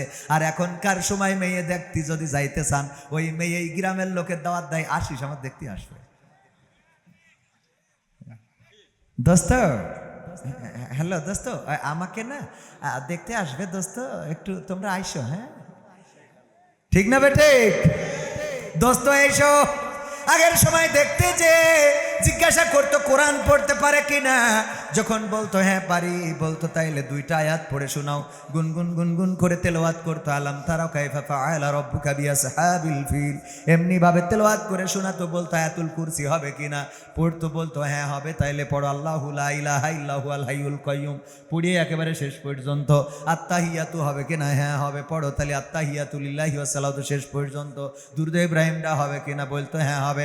নামাজের আরকান আহকাম কয়টা, উজুর ফরজ কয়টা, গোসলের ফরজ কয়টা, সব কিছু যখন বলতে পারতো। মেয়েটার যদি চেহারাটা একটু কালো হইতো, যদি শ্যামলা বর্ণ হইতো, চেহারার মধ্যে যদি দাঁতের একটু একা বেঁকা থাকতো, তারপরেও মুরব্বীরা বলতো যেহেতু অন্য সাইডগুলো 100-এ 100, সুতরাং জাতের নদীর পানি ঘোলা ভালো, জাতের মেয়ে কালো ভালো, এই মেয়েটারে আমাদের সংসারের জন্য পুত্রবধূ করা যায়। বলেন ঠিক কিনা? আর এখনকার সময় মুরব্বীরা তো যাওয়ার কোনো চান্স নাই। এখন যাবে ইয়াংরা। আর ওই যে FZ5 না RS1 না R15 ভার্সন 3, 4, 2, 5 কি যেন উঠেছে, ওই গাড়ি বড় বড় ট্যাঙ্কি, হেডলাইটটা ছোট, ওইটার পরে উঠে গিয়ার মেরে যাবে দোস্তরা। যাওয়ার পরে যে ভাবিরে জিজ্ঞাসা করবে, ভাবি তো না আগেই ডাকা শুরু করে দেয়, ভাবি ভাবি প্রশ্ন করব? হ্যাঁ করেন। ভাবি আপনার এই টিকটকে ফলোয়ার্স কত এখন? ঠিক না বেঠে? টিকটকে ফলোয়ার্স কত? ফেসবুকের রিলসের ভিউজ কেমন হয়? বলেন ভাবি ইউটিউব মনিটাইজেশন করা আছে নাকি, সেখানেও শর্ট ভিডিও বানান কিনা? ও গো ভাবি গো, আমার ভাইয়ের সাথে কি কাপল ভুলাক করা যাবে? কি ভুলাক? কথা কয় না। কাপল ভুলাক, কাপল ভুলাক আবার কি? অনেক মুরব্বী বোঝে না। কাপল ভুলাক হইল এই যে ফোন ধরবে, হাই গাইস, হ্যাঁ আমি কোনো কথা ছাড়াই আজকে লাইভে চলে এসেছি, তোমরা মাইন্ড করবে না, আমি তোমাদেরকে আজকে সব দেখাবো। হ্যাঁ আমি তার আগে তোমাদের দেখিয়ে রেখে, এই যে পিছনে দাঁড়িয়ে আছে মকসেদ, আমার পাগলটা, ও কবির বিন সামাদ জয়েন করেছে। হ্যাঁ ঠিক না বেটা? এর নাম কি ভুলাক? কাপল ভুলাক। বউয়ার স্ত্রী, ও স্বামী আর স্ত্রী, হ্যাঁ স্বামী আর স্ত্রী। আমি দেখলাম যে আপনারা অ্যালার্ট আছেন কিনা, মাঝে মাঝে একটু এরকম করে ধরতে হয় যে অ্যালার্ট আছে কিনা, তাই না? সামনে সুরতারা, হ্যাঁ কোন জায়গায় সুবহানাল্লাহ, কোন জায়গায় আলহামদুলিল্লাহ, এগুলো ঠিক রাখার দরকার আছে না নাই? তাহলে স্বামী আর স্ত্রী দুইজনে ভুলাক বানাবে, স্ত্রীর সামনে দাঁড়ায় আর পিছনে স্বামী। আর ওইগুলো বউ যখন উড়ন্ত কিস মারে কবির বিন সামাদ, ওইটা দেখার পরে কবির বিন সামাদের আর বউ ভালো লাগে না, মনে মনে করে আল্লাহ আজকে আমার বিলকিস এইরাম করে মাইল। অমনি রাতের মধ্যেই কামসারা, ওরে যুবকরা বুঝিস নে তোর বোর কনে শুয়াই রাখলি। কথা কয় না? কয়টা ডলারের জন্য বউটারে পতিতা বানালি, নিজে তো জাহান নামে, বউ তো জাহান নামে গেল, তোরও সাথে করি নেলে। কথা কয় না? এইগুলো বন্ধ হওয়ার দরকার আছে না? না আছে।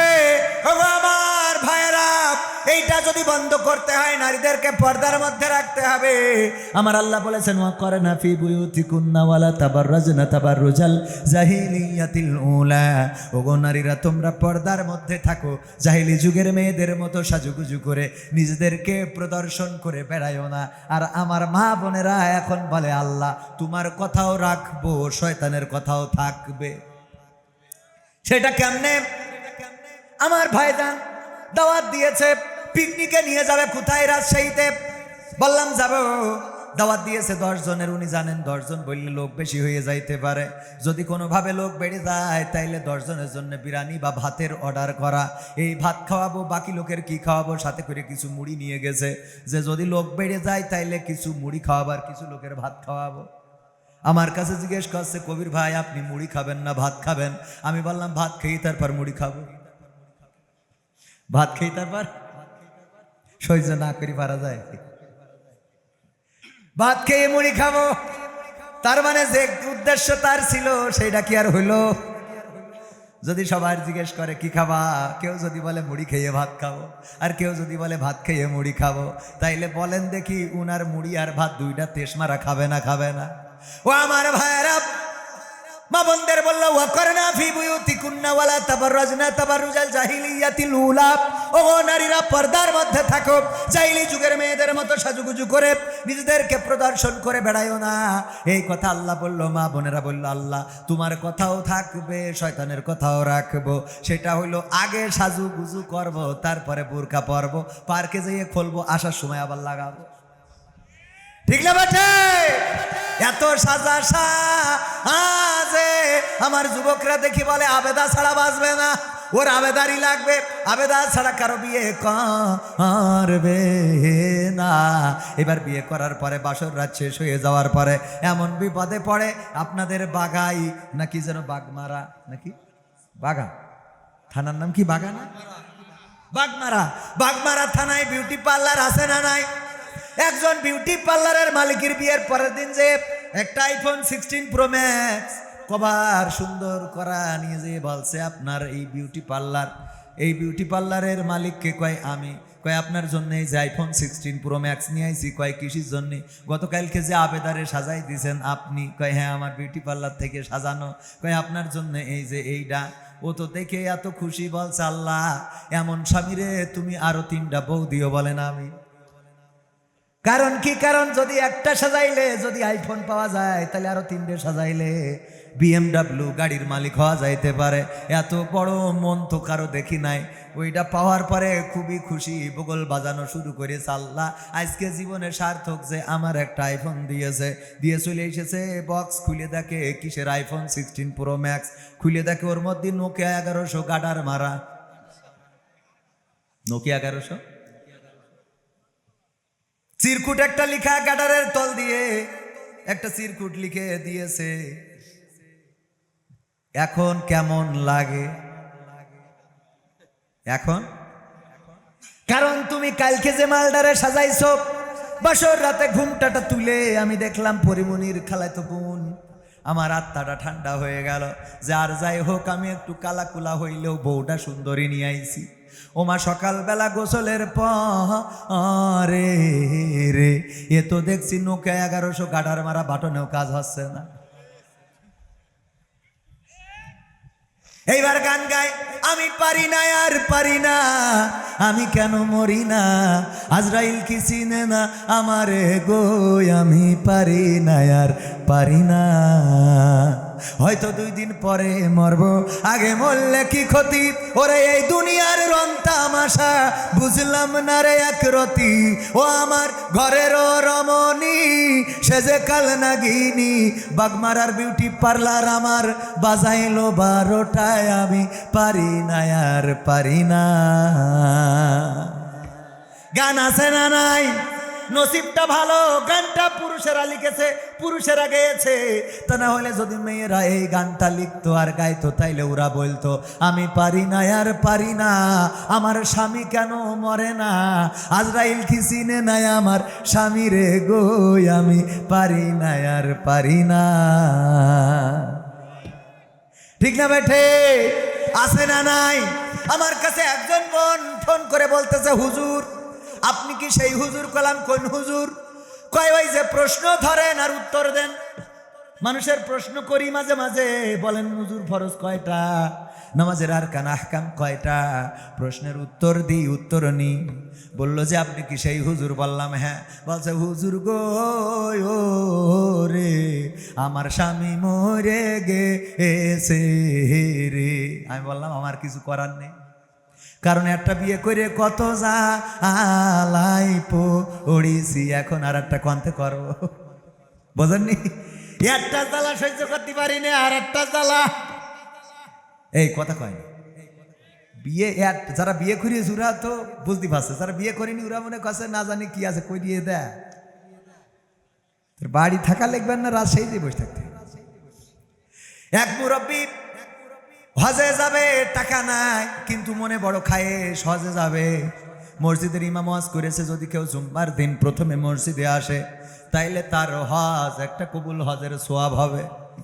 ওই গরিব মানুষ চিন্তা করছে জীবনে তো হজে যাইতে পারবো না, এত টাকা তো নাই, তাইলে অন্তত জুমার দিন মসজিদে যাই আগের ভাগে, যাতে করে অন্তত একটা কবুল হজের সোয়াব পায়। মসজিদে যেয়ে দেখে এক মুরব্বী বসা। চিন্তা করলো আজকের জুম্মায় যেহেতু পালাম না, আগামী জুম্মায় আসবো। পরের জুম্মায় একটু সকাল করে এসেছে, এসে দেখে তাও ওই মুরব্বী বসা। পরের সপ্তাহে চিন্তা করলো আর একটু সকাল করে যাব। পরের তৃতীয় সপ্তাহে আরো একটু আগে যেয়ে দেখে যে সেই মুরব্বী বসা, মিজাজ গেছে খারাপ হয়ে, বলতেছে ওগো মুরব্বী তোমার কি বাড়ি কোনো কাজ কাম নেই? বলছে কেন? আমি আজ 3টা সপ্তাহ ধরে এই মসজিদে ঘুরতেছি, কবুল হজের সোয়াব নেব, প্রতিদিন আসি যায়, প্রতি জুমায় কিন্তু পাই না, কারণ সেই দেখি আপনি বসে আছেন। কয় তোমার কি খুব দরকার কবুল হজের সোয়াবের? কয় হ্যাঁ। কয় তাইলে হজে যাও না কেন? কয় টাকা নেই। কয় নিকে করতে পারবা, বিয়ার একটা কি করা যাবে? বলছে তা চেষ্টা করলে যাবে। বলছে কবুল হজ যদি নিতে চাও, হজের টাকা না থাকলে অন্তত একটা নিকে করো, লাইন হয়ে যাবে। ও চিন্তা করে ঠিক আছে তাইলে বিয়ার একটা করব। বিয়ে করার পরে ওই মুরব্বী, যেই মুরব্বী বসে থাকতো, উনি পরের সপ্তাহে যেয়ে দেখে নতুন মুরব্বী বসা। বলছে মুরব্বী লাইন কি হয়েছে? কয় কেল লাইন? কয় কেল লাইন? কবুল হজের সোয়াবের দরকার, জুমার দিন সকালবেলা মসজিদে আসা লাগবে প্রথম প্রহরে। সেই আশা কি পূরণ হয়েছে? কবুল হজের সোয়াব কি পাওয়া গেছে? কয় বাবা করতে পারবো না রে। দুটো বিয়ে করার পরে বউয়ের জ্বালাতনে ফজরে আইসি আর এখনো বাড়ি যাইনি। 2 বোর জ্বালাই ফজরে আসিছি আর এখনো বাড়ি। জ্বালা আছে না নাই? কত জ্বালা। যাই হোক, আমাদের দেশে বিয়ে করাটাকে ছোট করে দেখা হয়। একাধিক বিয়ে করা দোষের কিছু নাই, বরং ভালো কিছু। যদি কোনো বিধবাকে বিয়ে করতে পারেন, যদি কোনো অসহায়, যদি এমন পরিবার হয় যেই পরিবারে কেউ বিয়ে করতে চায় না, শ্বশুর বাড়ির স্ট্যাটাস ভালো না, শ্বশুর বাড়ি চাল ডাল আলু পটল ঠিক মতো সংসারে চলে না, এমন বাড়ির মেয়ে যদি উপকারের নিয়তে বিয়ে করেন, হতে পারে এটা আপনার নাজাতের ওসিলা হয়ে যাবে। সুতরাং আগামীতে আপনারা চেষ্টা করবেন অসহায় দুস্থ এইরকম নারী থাকলে বিয়ে করবেন। রাজি কারা কারা হাত উঁচু করেন?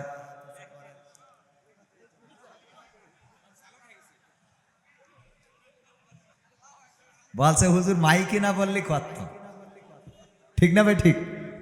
হুজুর মাইকি না বললি করতাম, কারণ আপনার আমাদের ম্যাডাম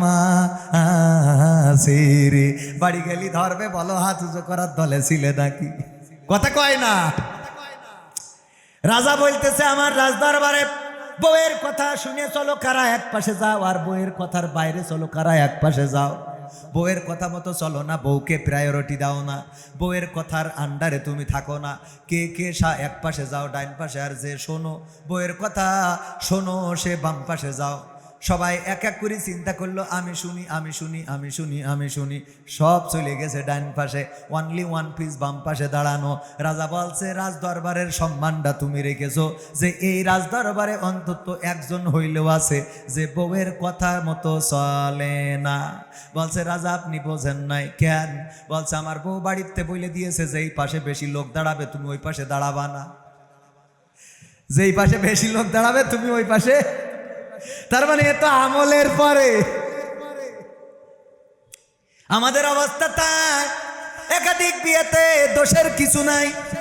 বিয়ে করবেন অসহায় দুস্থ পরিবার, নরমাল এই জাতীয় মানুষের যদি বিয়ে করে উপকার করতে পারেন, আর মা বোনেরা যারা আছেন যদি এই জাতীয় নারীদের সতীন হিসাবে মেনে নিতে পারেন, সেটাই আপনাদের ভাগ্যটা পরিবর্তন করে দিতে পারে, সেটাই দুনিয়ার জীবন এবং আখিরাতের জীবনটা সুন্দর করে দিতে পারে।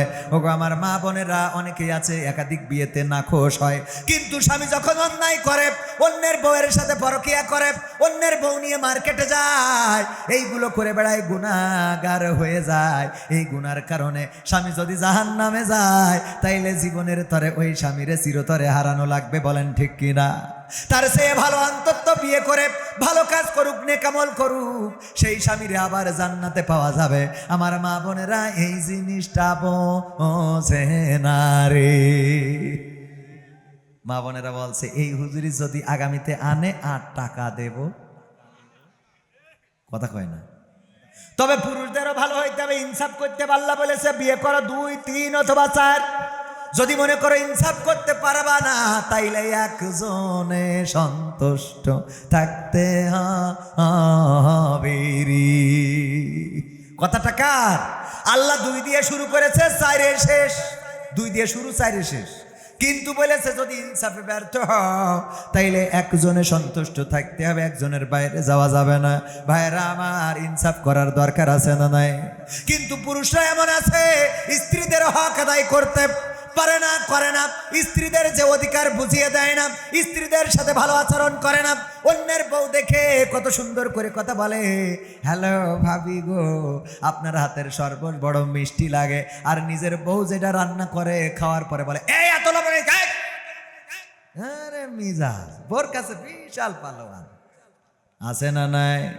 বোর কাছে বড় পালোয়ানগিরি দেখায়। স্ত্রী নামাজ পড়ে না, স্ত্রী নামাজ না পড়লে স্বামী যাবে জাহান্নামে। এই হজ করার পরে এক পুরুষ বাড়িতে যে স্ত্রী বলছে ওঠ, বলছে কেন? বলছে নামাজ পড়তে হবে। কেন নামাজ পড়তে হবে? কারণ হুজুর বলেছে যদি স্ত্রী নামাজ না পড়ে স্বামী জাহান্নামে যাবে। বলছে তা অসুবিধা কি? কয় অসুবিধা কি মানে? এই তুই নামাজ না পড়লে আমি জাহান্নামে যাবো, অসুবিধা কি মানে? কয় তুমিও তো পড়ো না। কয় আমার জন্য আমি জাহান্নামে যাবো, তা তোর জন্য যাবো কে? ওর জন্য যাবে, তা ওর জন্য যাবে। ওঠ, নামাজ পড়, তাড়াতাড়ি করে উজু কর। কয় এই রাত 12টার সময় বাদ দাও, ঘুমাও, কালকে থেকে পড়ো। কিসের কালকে? আজকে পড়া লাগবে। জোর করে উঠাই উজু করে নিয়ে আসলো। রাত 12টার পরে স্ত্রী এবার এসে বলছে, বলো দেখি এখন এই রাত 1টার সময় কোন ওয়াক্তের নামাজ কয় রাকাত? কি পড়বো? প্রথম রাকাতে কি সূরা, দ্বিতীয় রাকাতে কি সূরা? বলছে যা হয় পড়। আওয়াজ শেষ, যা হয় পড়। যা হয় পড় মানে কি? এই রাত 1টার সময় আমার আরামের ঘুম হারাম করে দিলে। উজু করে আসিছি, না হলে তুমি সামনে দাঁড়াও। ইক্তেদাই তু ভেজাল ইমাম বলে আমি পিছনে দাঁড়াচ্ছি। কেন? তোমার তো ভালো ইমাম বলা যাবে না। কি ইমাম? ভেজাল ইমাম, আমি পিছনে দাঁড়াবো, পড়াও। কয় ওইরাম করিস নে, কাল ক্ষেত্রে পয়সা নে। এরকম স্বামী যারা আছেন, নিজেদের পরিবর্তন লাগবে। 2টা বিয়ে করে নবীর সুন্নাত মানবেন, কিন্তু এক ওয়াক্ত নামাজও পড়েন না। এক ওয়াক্ত নামাজ পড়ে না, কোরআন পড়ে না, হাদিস পড়ে না। তোর জন্য নবীর ওই 2, 3, 4 বিয়ের পর সুন্নাত আদায়ের দরকার কতক্ষণ আছে? না, দরকার নাই।